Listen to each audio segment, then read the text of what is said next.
Olá pessoal, sejam bem-vindos a mais um episódio do podcast Educação em Foco. Hoje eu estou aqui com Sérgio Ricardo, diretor-geral da AFE Paraíba, antiga Faculdade de Ciências Médicas da Paraíba, com mestrado na UNB, um especialista em gestão educacional. Sérgio, é um prazer tê-lo aqui, é uma honra tê-lo aqui, na verdade. Bom, a honra é toda minha, Fabrício, que a gente já se conhece há um tempo, né? Você aí nessa sua trajetória aí de tecnologia e educação, né? Para melhorar a performance das instituições. E eu estou muito feliz de estar aqui com você para a gente falar um pouco sobre liderança, sobre gestão de universidades. Para quem não sabe, tá? Eu conheço o Sérgio há vários anos, porque Sérgio foi uma das pessoas que acreditou na Questione lá em 2016, né? A Questione ainda era uma startup ali iniciando o seu trabalho. E a gente começou a trabalhar com a Faculdade de Ciências Médicas, na qual, na época, Sérgio nem era diretor-geral, acho que era diretor administrativo e financeiro. Isso. Mas ele já tinha uma visão pedagógica muito forte naquela época. Você já sabia o que você queria ali para o setor pedagógico, mesmo não tendo ainda ter mergulhado totalmente no setor pedagógico. Né? Exatamente. E a gente, naquela época, já havíamos implantado o RP, né, da TOTS, né? A gente tinha começado em 2011. Então, o objetivo da gente era ter uma gestão profissional e, para isso, a gente precisava de uma ferramenta que trabalhasse a parte operacional tática e, logo em seguida, a parte de sistema de gestão para tomada de decisão, né? Apoio executivo. E aí a gente começou com a TOTS. Só que quando a gente avançou, a gente percebeu que tinha algo além, né, da questão do motor, né, que move uma empresa, né, do RP. A gente percebeu que precisava de algo diferente, uma coisa mais sofisticada, e que trabalhasse a parte pedagógica, que pese que o RP também tem uma base para receber dados, né, da educação, né, como nota, presença, registro de aula, mas há algo a mais, que é pedagógico na essência, né, quer dizer, é algo que o RP tem um pouco de dificuldade de absorver, porque é mais subjetivo. E aí foi quando a gente saiu atrás, inclusive numa conversa com a TOTS disse, olha, tem uma pessoa que está trabalhando isso, a gente ia inclusive até para um congresso em São Paulo, e eu estava pensando em São Paulo para tentar pesquisar alguém no index da TOTS, que era uma incubadora que já existia. Você nem imaginava que em João Pessoa ia ter a empresa que você estava procurando, né? Exatamente. E aí o que é que acontece? Na época eu tinha feito mestrado pela Universidade de Brasília e o foco do trabalho era comparar os indicadores do MEC, quer dizer, esse mestrado ele é de 2005 a 2008, e os SINAIS, que é o Sistema Nacional de Avaliação do Ensino Superior, né, ele é de 2004. Então estava muito recente, estava tudo muito recente. A gente tinha começado a faculdade em 2003, com os cursos de nutrição e fisioterapia, e o SINAIS surge em 2004, e aí a dissertação era sobre o Balance Scorecard, que era uma ferramenta de gestão americana, né, de Kaplan e Norton, que trabalhava com indicadores, com um placar equilibrado de indicadores que seja processo, cliente, aprendizado e crescimento, que seria a parte de liderança, e também a parte financeira, né? Então, o trabalho era comparar o Sistema Nacional de Avaliação do Ensino Superior, na época, cerca de 115 indicadores, que tinham os instrumentos de autorização de curso, de reconhecimento de curso, de recredenciamento institucional, né? E comparar com o Balance Scorecard. Então, o trabalho era esse, era fazer um trabalho para comparar e saber se esse sistema de avaliação que o MEC estava trazendo ia dar conta de avaliar realmente a performance das instituições. Então, a gente vai andando e vai profissionalizando a gestão quando a gente se depara, né, com o Questione. Vou traduzir algumas coisas aqui, pessoal, porque tem gente que às vezes não é afeito, né, a essas tecnicidades da área da educação, mas quando a gente fala em RP, são sistemas de gestão, né, que englobam a gestão administrativa e parte da gestão pedagógica. Na verdade, eles geram interseção de gestão. Isso. Né? Então, são sistemas mais genéricos que fazem essa gestão de notas, a gestão de matrícula e outras coisas, administrativo e pedagógico. Já o sistema de avaliação tem outra função, né? O nome já está dizendo avaliação. E aí eu estou só atualizando vocês em relação a essas siglas. Mas, Sérgio, daqui a pouco a gente vai falar mais sobre isso. Eu queria ouvir de você um pouquinho da sua história, né? Porque você não chegou aqui já direto para ser diretor de uma instituição como essa, né? Então, como é que você chegou aqui? Como é que foi a tua trajetória? Eu, na realidade, tenho pai e mãe professores, né? Meu pai, José Roque, foi professor do IPEP, quem é daqui da cidade. Mas você tem um irmão professor também, né? Eu tenho 2 irmãos professores, né? Então, eu tenho um pai que o nome é José Roque dos Santos, foi professor do IPEP, foi professor do Pio Décimo, foi um dos primeiros professores dos colégios do estado de Cabedelo, né? Porque eu sou natural de Cabedelo. E hoje tem 83 anos e foi professor a vida toda, né? Professor de ciências. E minha mãe foi diretora escolar de uma escola de estado. Era professora também, do antigo pedagógico, né? Sim. E foi diretora, 20 anos diretora de uma escola pública. Né? E eu acompanhei a vida toda essa experiência dela. Eu acho que muito do que eu faço tem muito a ver com ela. Né? Você imagina o que é você gerir uma escola pública, né? Durante 20 anos. Né? Então, começa já dos pais. Então, somos 3, né? Eu e mais 2 irmãos. O mais novo é professor da Universidade Federal, professor de imunologia, né? Do departamento lá da Universidade Federal da Paraíba. E o mais velho é tradutor simultâneo, trabalha com área portuária, com operações portuárias. Né? Então, a partir dos 17 anos, eu já dava aula. Meu pai, ele dava aula em Costinha, ele na época dava aula no IPEP, dava aula no Pio Décimo, e 2 vezes à noite o IPEP tinha um convênio com a prefeitura de Lucena e Costinha, então pegava os professores e mandava dar aula do outro lado, né? Quem conhece aqui é Cabedelo. Para quem não conhece aqui, porque vai para o Brasil todo, né? Quem não conhece aqui a região, né?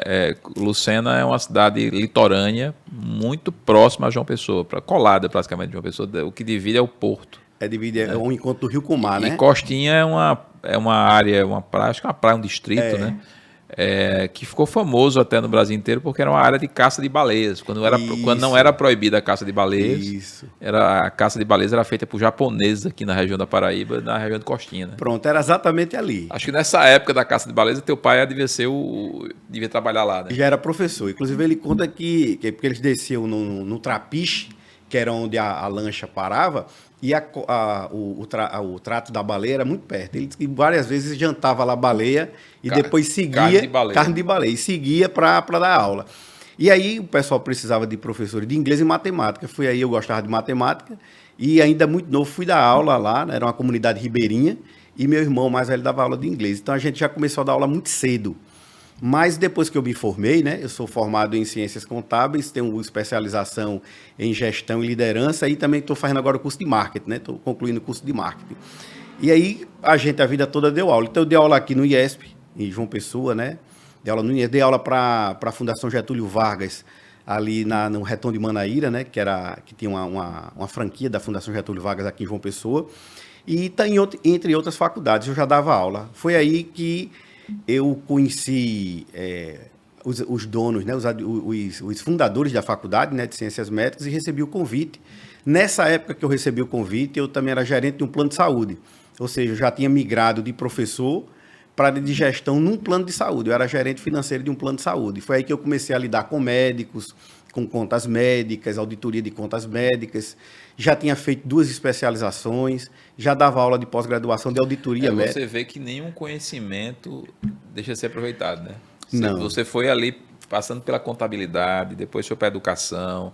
Isso. Cada coisa vai se juntando para poder gerar o profissional que você é hoje, né? Exatamente. Quando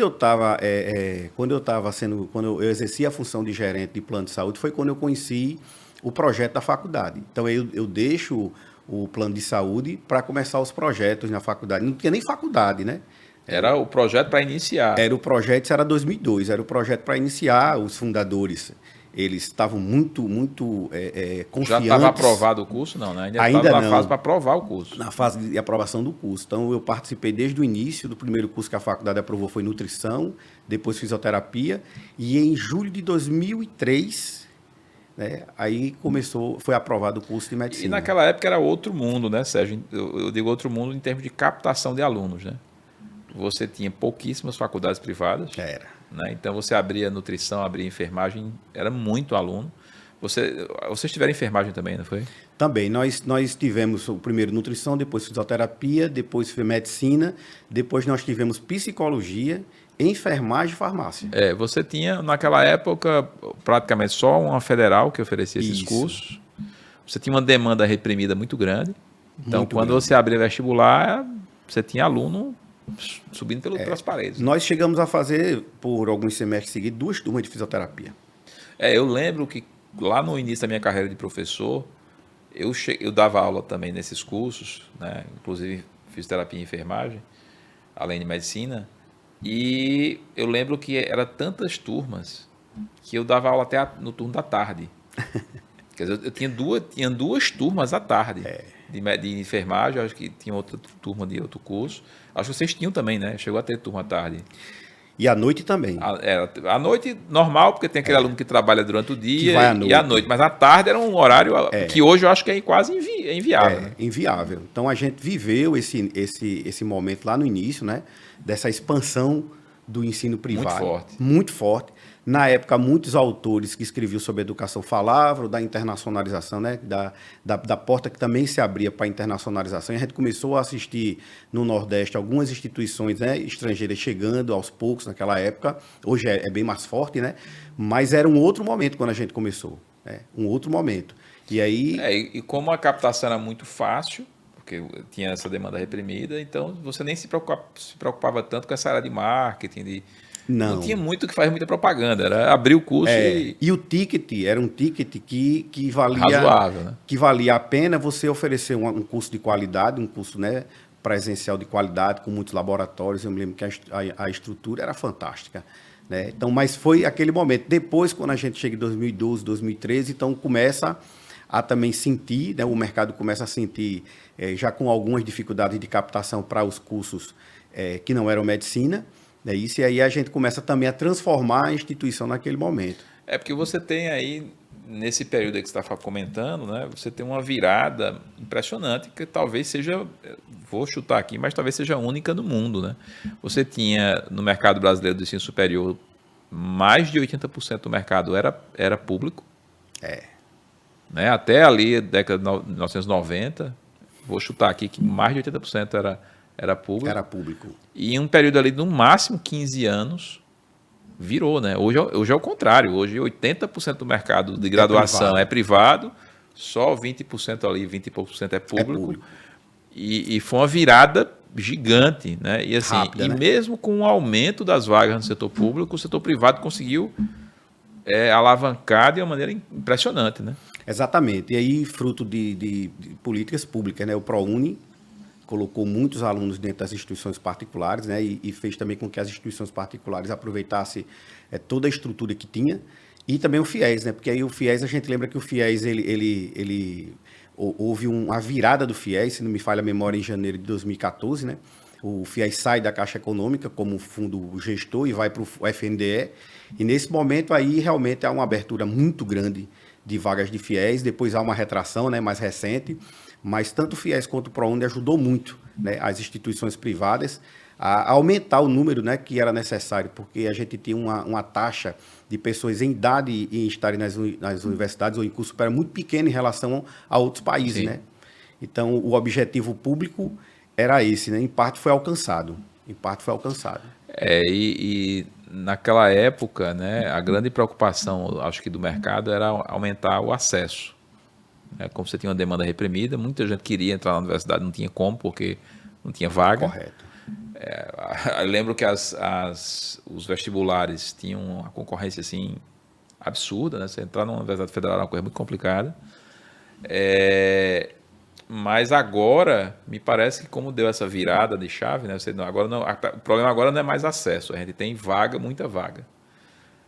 E aí, como manter essas vagas? E aí, o único caminho viável, me parece ser aumentar a qualidade. Quer dizer, só aquelas instituições que têm um diferencial, que têm uma qualidade, elas vão gerar valor suficiente para que as pessoas consigam pagar e receber de volta esse valor em forma de educação, né?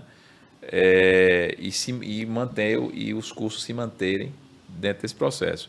Me parece que a guerra de preços não é um bom caminho. Né?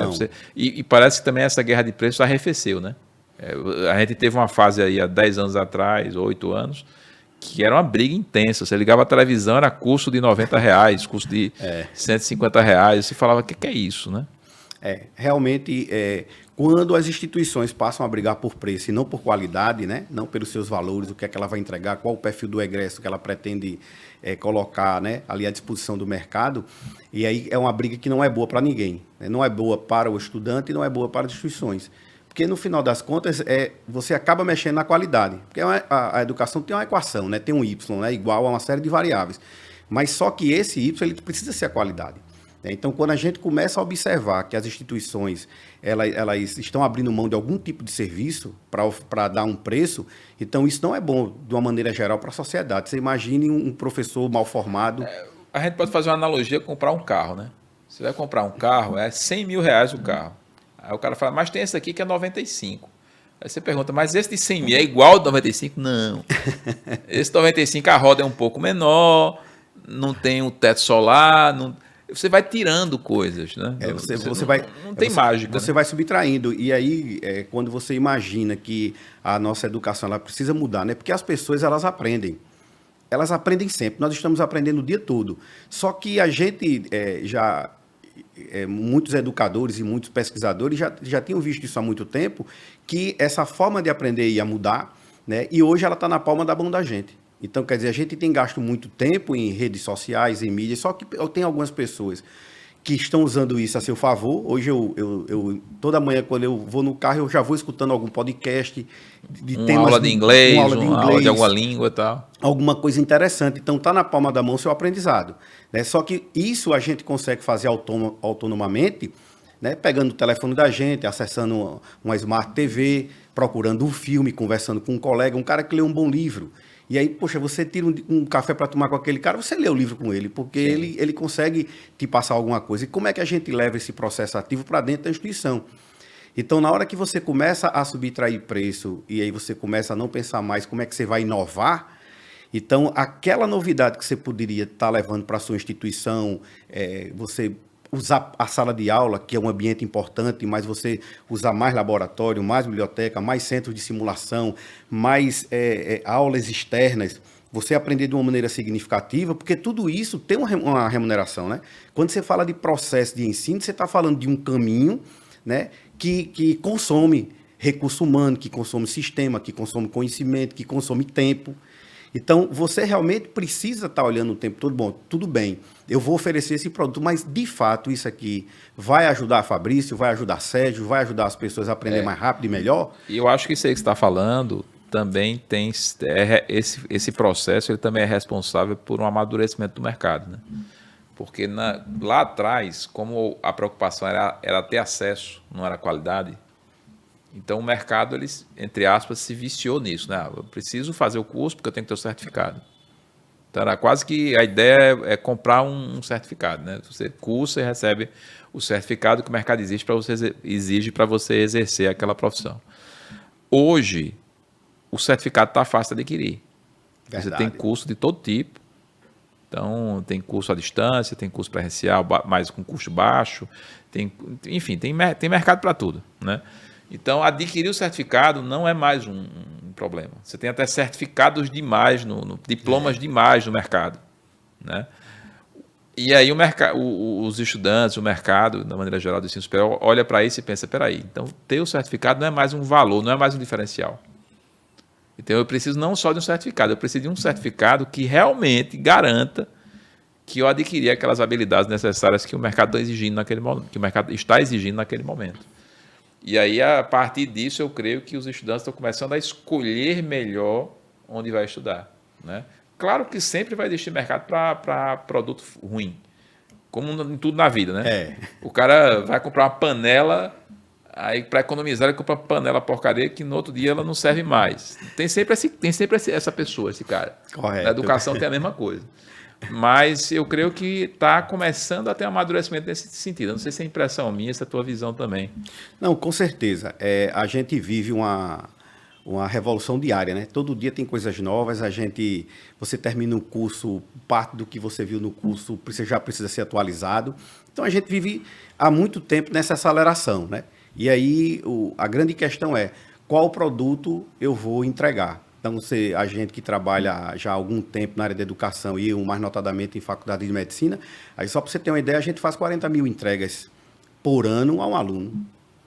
Então, se você pegar que você... É muita coisa. É muita coisa. E é uma conta muito fácil de fazer. Quer dizer, a gente tem 40 atividades, 50 atividades dia dentro da instituição, 25 de manhã, 20 de tarde, uma média de 40, 50. Se você tem uma faculdade já toda montada, você vai ter aí esses alunos no campo de prática, você multiplica isso facilmente por 2 ou 3, porque dependendo da área, só entra 2 alunos, 4, 5, então você tem turmas diferentes. Se você tiver 120, 180 atividades por dia fora, com mais 50 ou 40, se você, para fazer uma conta assim, você fizer 200 atividades dia, multiplicar por 200 dias letivos, pronto, deu a conta.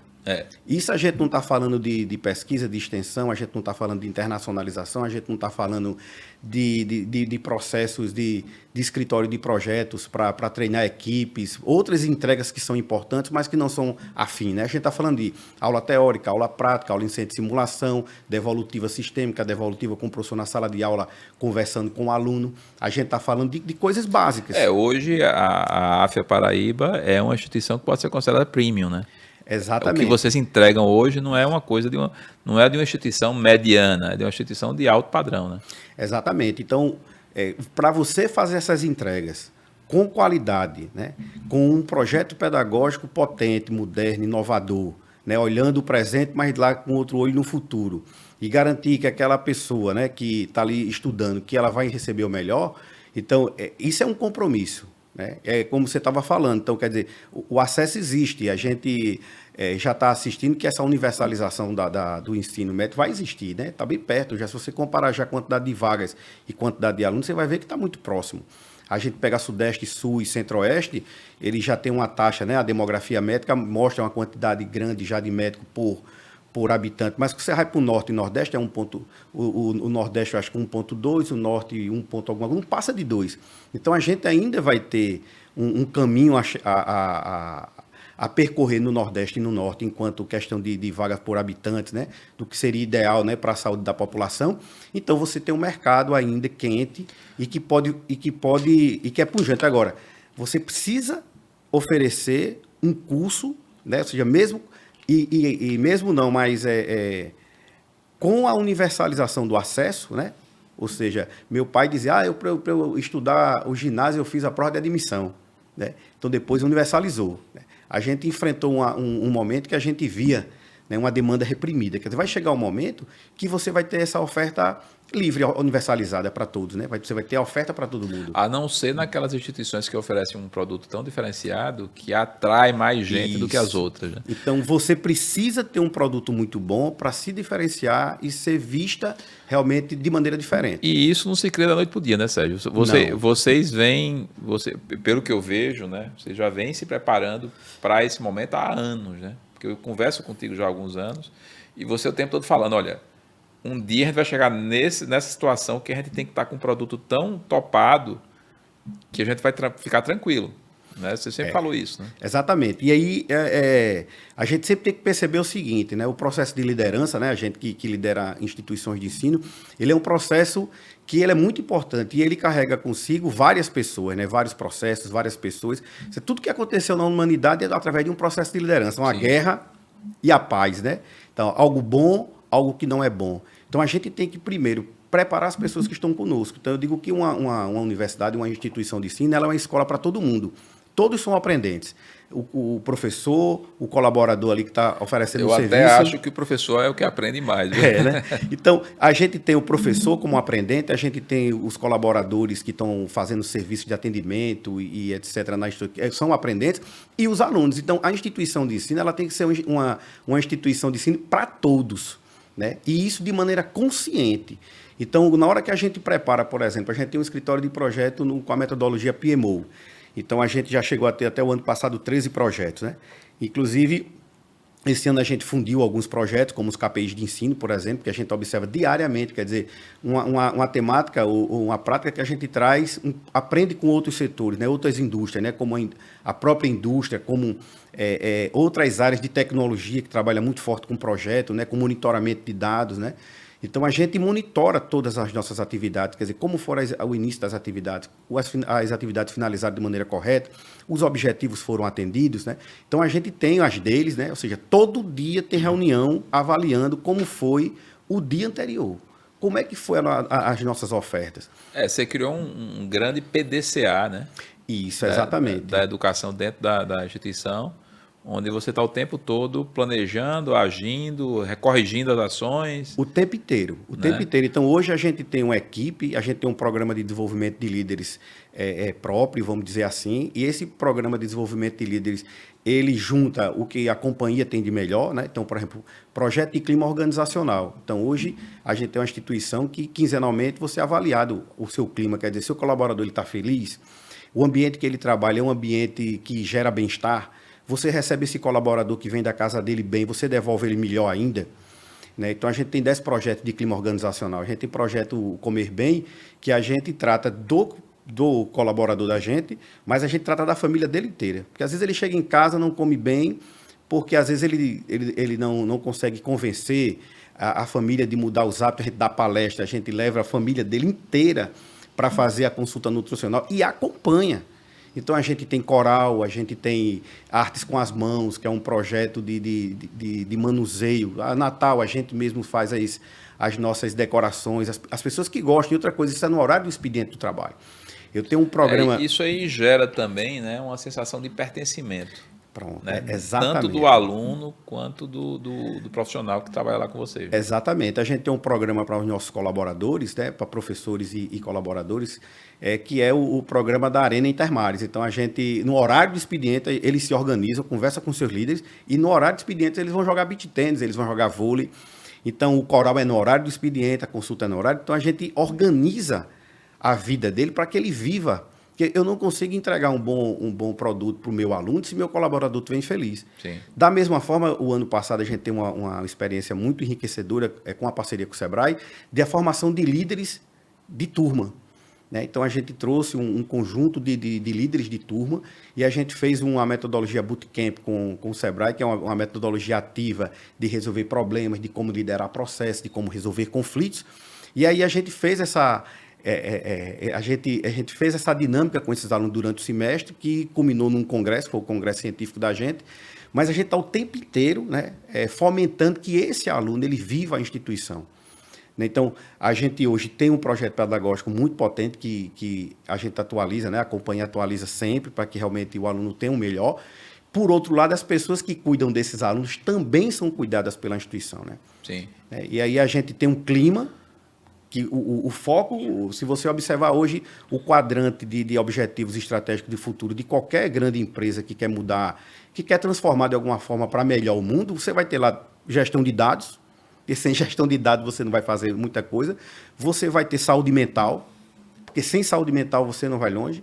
Né? Você tem melhoria contínua e você tem o ISD, que é uma pauta fundamental. As grandes empresas estão investindo em ISD. Né? E a AFIA, como companhia, ela tem signatária de um pacto global pelo ISD, né? Que uma sigla, né, americana, que significa que sua gestão ela tem que ser responsável socialmente, no meio ambiente e na sua gestão, ou seja, tem uma gestão íntegra, né? Ou seja, que realmente você seja exemplo de ética para a sociedade como um todo. Então, hoje a gente tem uma instituição de ensino em João Pessoa, que é uma instituição internacional em padrões internacionais. Sim. Então, Sérgio, você, voltando um pouco aqui à nossa conversa, a tua experiência aí na época do mestrado, estudando sistemas de avaliação, né? Você citou os sinais, e eu considero os sinais como talvez, provavelmente, a única política pública educacional brasileira que perdurou, né? Porque ela foi lançada lá em 2003, 2004. Correto. São 3 ferramentas de avaliação do ensino superior, que inclusive influenciaram também o ensino básico, né? Porque a partir dos sinais, as avaliações do ensino básico seguiram um pouco a linha dos sinais. Verdade. Né? Então, você tem o Enem, é muito a linha do que é os sinais, né, hoje. Então, de certa forma, o ensino básico, entre aspas, né, copiou a estrutura que o ensino superior implementou nos sinais.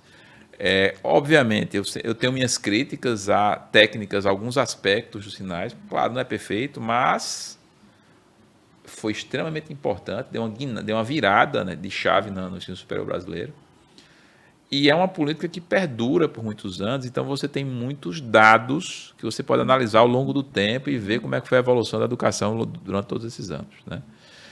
E isso, obviamente, influenciou também os processos de avaliação de estudantes internos das instituições de ensino. né? E eu lembro que quando eu te conheci lá atrás, em 2016, 2017, você estava preocupado com isso. Você dizia, olha, eu estou com... Na época não era nenhuma instituição AF ainda, era uma instituição, a antiga FCM.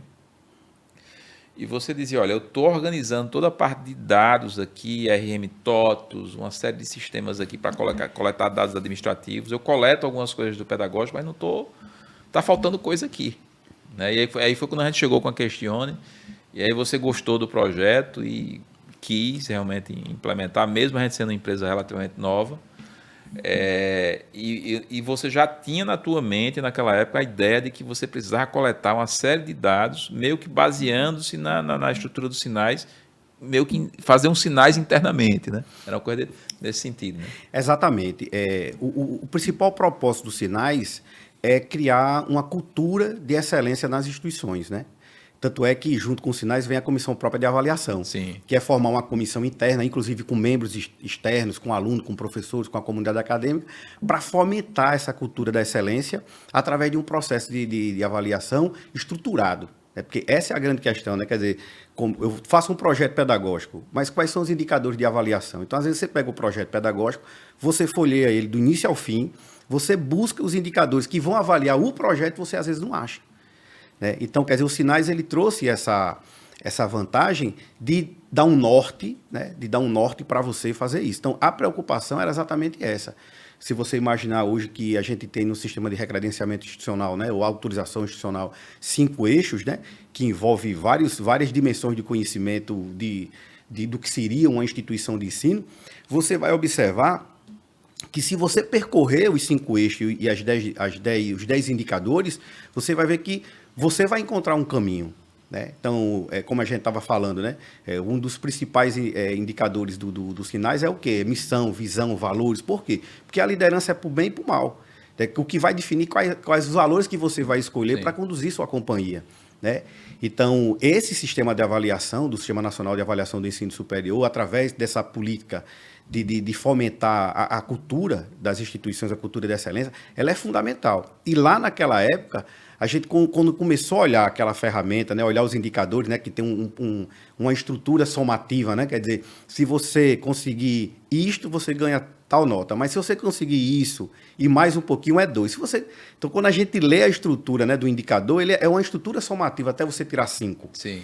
Então, isso ajudou muito, porque eu me lembro até que eu até te liguei uma época, porque a gente estava formando uma estrutura de avaliação interna escalonada com sinais, e a gente tinha uma dúvida de quais verbos usar, né? O Questione usava muito a questão da taxonomia e etc. E a gente montou, naquela época, uma estrutura de avaliação interna do desempenho do colaborador da gente, de acordo com o que o MEC trazia. E como naquela época, né? Hoje está mais difundido no ensino superior essa questão, né? Eu até acho que a Questione ajudou muito no ensino superior, porque a gente difundiu muito isso, né? Várias instituições que implementaram a Questione passaram a ter essa visão que você já tinha em 2016, mas só passaram a ter alguns anos depois. E hoje a gente recebe demandas muito mais qualificadas, porque as pessoas já sabem o que elas querem. As instituições de ensino superior, elas já têm essa visão que você já tinha lá atrás, no início dos anos 2000. E eu lembro que para você implementar esse sistema de avaliação que envolvia a Questione, envolvia essa ferramenta que você está citando aí e outras coisas que você está implementando, você enfrentou uma resistência forte dos professores. Sim. Porque era uma mudança de cultura ali muito forte. E eu lembro que você disse, Fabrício, você acha que quantas capacitações né, serão necessárias? Aí, geralmente, o padrão da gente era 3, 4 capacitações. Aí você disse, não, vamos fazer o ano todo. Eu lembro que eu fazia presencial, eu passei um ano indo à instituição, quase que uma vez por mês ou 2 vezes por mês, a gente capacitando e recapacitando. Virava o semestre, a gente ia lá, e você insistentemente, de tal forma que você conseguiu realmente implementar uma cultura que todo mundo aceitou, depois todo mundo elogiou e gostou, e você ainda conseguiu montar uma estrutura de validadores e revisores de itens, que é um modelo, inclusive, que a gente usa na Questione hoje. Quer dizer, vocês criaram métodos internos de revisão de itens que vocês criaram, não foi nem a gente que orientou. A gente deu várias orientações, mas vocês seguiram, mas vocês criaram algo a mais, além daquilo que a gente orientou. E que hoje me parece que virou também, de certa forma, um modelo para a rede, né? A rede olha com carinho para vocês em relação a essa estrutura de avaliação, né? Isso. Foi lá o pontapé inicial, né? Então, realmente, a gente precisava desse processo estruturado, né? A gente tinha uma consultoria que a gente fez um processo, a gente construiu um projeto de gestão do conhecimento, porque quando a gente começa a falar em você ter uma instituição que gera ideias, né? Como é que eu vou reter esse conhecimento? Então, a gente fez um projeto de gestão do conhecimento, né? São 4 quadrantes. Então, identificar, classificar e reter conhecimento, disseminar, adquirir conhecimentos que a gente não tinha, que foi o caso que a gente fez com o Questione, a gente não tinha um certo conhecimento, a gente adquiriu através de uma consultoria e depois a gente usar, né? E descartar aquilo que não serve e renovar aquilo que serve. Então, é um processo cíclico de gestão de conhecimento. E a gente começou a trabalhar, a construir processo, né, como a gente fez com a validação de itens, né, quer dizer, como é que eu demando o item do professor, como é que ele me entrega validada, né, para eu colocar numa prateleira e usar numa prova, por exemplo, que seja algo realmente estruturado. Então, foi muitos desafios, né, porque aí a gente está falando de uma metodologia, né, de uma estrutura, de uma equação de análise de um item de prova, e aí do outro lado você tem um professor que pergunta, mas peraí, mas essa pessoa que está validando não é cardiologista, ele não é oftalmologista, ele não é farmacêutico. Como é que ele vai validar um item meu, né? Então, a gente junto com o Questione, né, mostrar as diferenças de estrutura, né, e que a autonomia continua, mas é um método, né, a seguir e que pode ser muito potente. Então, a gente teve um trabalho. Mas hoje, a gente colhe os frutos, né, colhe os frutos desse trabalho e a gente levou essa experiência para outros lugares. Então, assim, hoje a gente consegue ter itens bem elaborados, bem feitos, né? Contribuir com a companhia na qualidade dos seus itens, mas a gente também trouxe para dentro da empresa como um todo essa visão da avaliação e da utilização da taxonomia de Bloom, por exemplo, quando a gente contrata um profissional, né? E a gente vai ter uma régua de performance dele, né? Quer dizer, você não pode ter uma régua de performance menor do que aplicar. Sim. No conhecimento, né? Então, a gente está contratando de aplicar para cima, né? Ou seja, para ser criativo, para criar, para inovar. É isso que a gente precisa. Então, hoje a gente tem um sistema de ensino, a gente aqui na nossa unidade, a gente tem um sistema de ensino corporativo para instituições específico. Então, a gente tem um projeto que é a COP, que é a comunidade de prática, ou seja, como é que eu dissemino boas práticas dentro da unidade e na companhia. E cada setor que você tem, se você for hoje lá e conversar com o cara da manutenção, ele abre um PPT e vai dizer, olha, eu era para ter trocado 50 LEDs e aqui só falta uma LED. E você tem uma marca no currículo, que a gente estava comentando aqui no bastidor, que é rara, né? Você é um gestor que era gestor da instituição de ensino antes da aquisição pela AFEA, uma grande companhia, uma companhia muito séria. Passou por todo o processo de transição, né, dessa aquisição da instituição de ensino e continuou na instituição. Né? Então, você é uma pessoa que ajudou a criar o modelo de empresa que foi adquirido por outra grande instituição. Você ajudou na transição desse processo e você depois ainda continuou o trabalho já num outro ambiente corporativo, bem maior, bem mais abrangente. E aí eu vou fazer a seguinte pergunta aqui, até para a gente já iniciar aqui o fim. Infelizmente já passou rápido aqui o tempo, mas a pergunta é: qual é o conselho que você daria hoje para gestores de instituições de ensino superior, seja de medicina ou de outros cursos, que pretendem ou já estão num processo de transição, né, de venda, de aquisição, para que você gere o maior valor possível nesse processo de aquisição? Profissionalização. A gente precisa ter instituições de ensino profissionalizadas. E aí a gente fala de um quadrante, né, de um balanço equilibrado de indicadores, que você tem que ter sustentabilidade financeira, porque está em jogo empregos, está em jogo qualidade do produto, do serviço que você está oferecendo, está em jogo a estabilidade econômica de um país, né? Porque aí as empresas privadas elas compõem o PIB de um país. Então, quando a sua instituição ela é forte financeiramente, né, ela é estruturada financeiramente, isso aí quer dizer o seguinte, quer dizer que aqueles colaboradores, eles podem contar com a remuneração deles, as famílias deles, eles podem se qualificar, porque quando a gente fala em sustentabilidade financeira, muita gente pensa que é só o dinheiro no bolso do acionista, né? Mas se a gente imaginar uma demonstração do resultado do exercício, né, uma DRE, então até chegar na linha do acionista, você passou pelo Estado, você passou por pessoas que são fornecedores de mão de obra, como um professor, fornecedores que pintam, que oferecem material didático. Então, assim, uma empresa ela é uma unidade produtora de bem-estar. Mas você também tem que ter processos profissionalizados. Eu acho que o grande problema está no processo. Quer dizer, como é que eu tenho indicadores de performance realmente que medem meus processos, né? Que são os processos críticos de sucesso para uma instituição de ensino, para qualquer empresa. Quais são? Eles estão formalizados, né? As pessoas são treinadas com base no processo, porque antes de capacitar as pessoas, eu tenho que capacitar a organização. Essa organização ela tem que ter sistema, ela tem que ter método, ela tem que ter cultura, porque hoje a empresa é o vínculo de aprendizagem de um estudante que está na faculdade com o seu futuro profissional. Você pode fazer um doutorado, você precisa chegar numa empresa de inteligência artificial ou numa empresa montadora de carro numa faculdade, e alguém vai ter que te receber e vai ter que te mostrar que o caminho, olha... Tá, o currículo da instituição é essa aqui, a nossa cultura é essa. Então, a empresa é o vínculo de aprendizagem. É na empresa que a gente realmente, o saber fazer é 100%. Né? Então, ninguém vai dizer, eu tenho...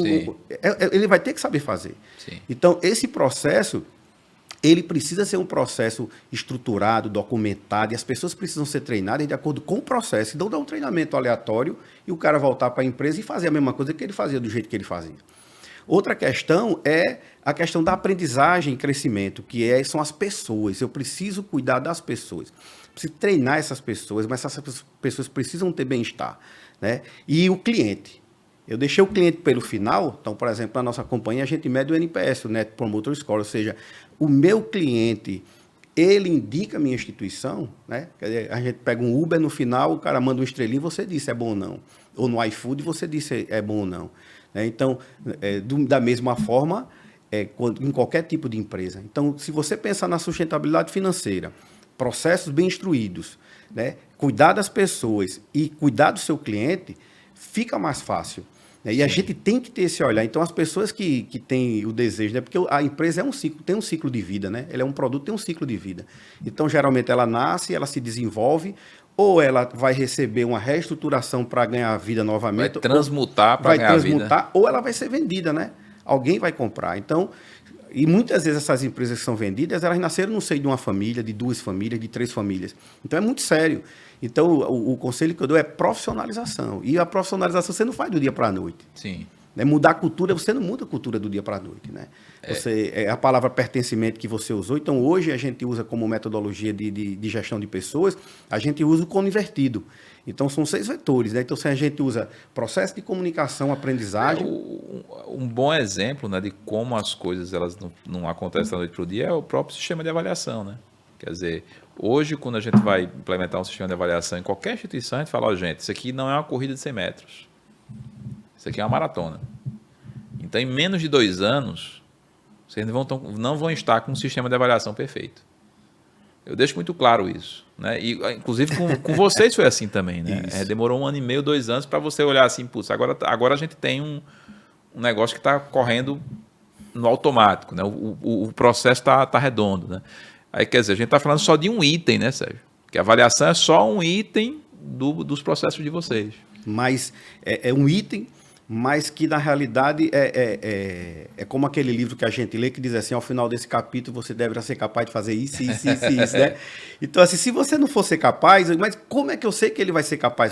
Como é que eu vou avaliar? Então é complexo, né? É complexo, mas assim, hoje a gente trabalha avaliando pessoas, mas a gente trabalha avaliando grupos. Né? Então, a dinâmica de grupo, quer dizer, é outro desafio na gestão, né? Que é a autonomia das pessoas. Então, a gente sempre imagina 6 fases de autonomia, onde a primeira fase eu digo, faça isso, depois, mas assim, eu quero que você me ajude, e depois você diz, olha, você pode também participar da reunião, mas tem um ponto de corte que você diz, não, conversem entre vocês aí, veja como é que vocês querem resolver.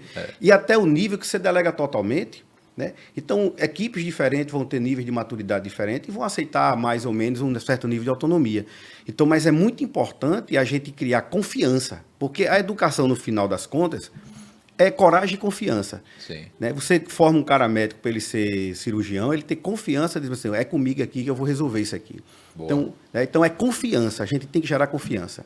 Sérgio, passou rápido aqui, mas eu vou deixar o microfone aberto.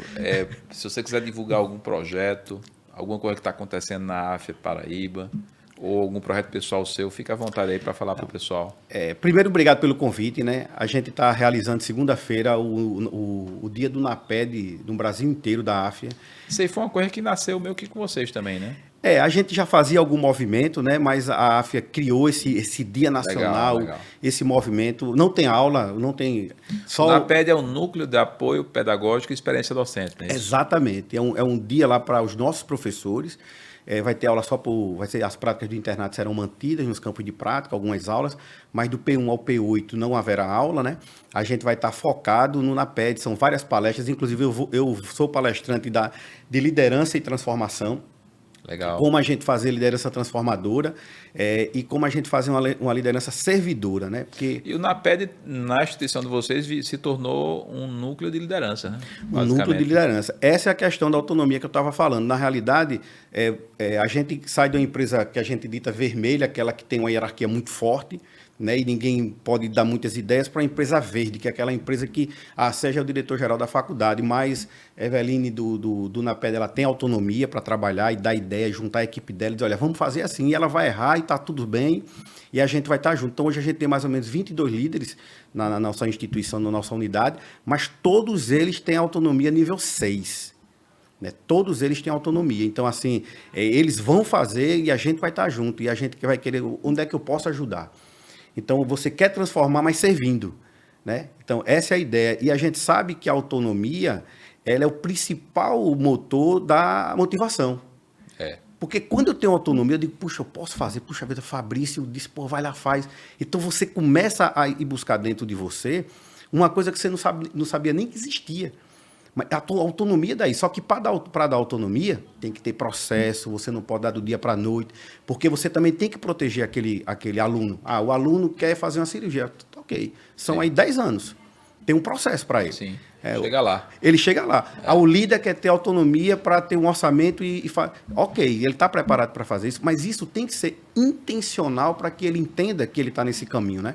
Então, na segunda-feira, a gente vai estar conversando um pouco sobre como construir excelência na companhia. E projetos pessoais, a gente tem uma metodologia que a gente propaga e é uma metodologia hoje que é muito forte, que é a mais, que é mapear, avaliar, interagir, somar. Sim, você criou isso. Né? A gente tem a gente faz treinamentos onde a gente leva essa metodologia, né? Então, a gente trabalha muito hoje com grupos operativos, né? Então, aquilo que você já aplicou na prática e deu certo, você transformou isso num método, é isso? Exato. Na realidade, a gente difunde isso. Exatamente. Então, por exemplo, hoje, quando a gente vai fazer autonomia, a gente vai construir um processo de autonomia, a gente sempre parte, olha, a gente tem um processo de liderança que inicialmente ele é diretivo. Eu tenho que dar uma direção, né, para o meu aluno, para o meu colaborador, mas depois ele passa a ser não diretivo.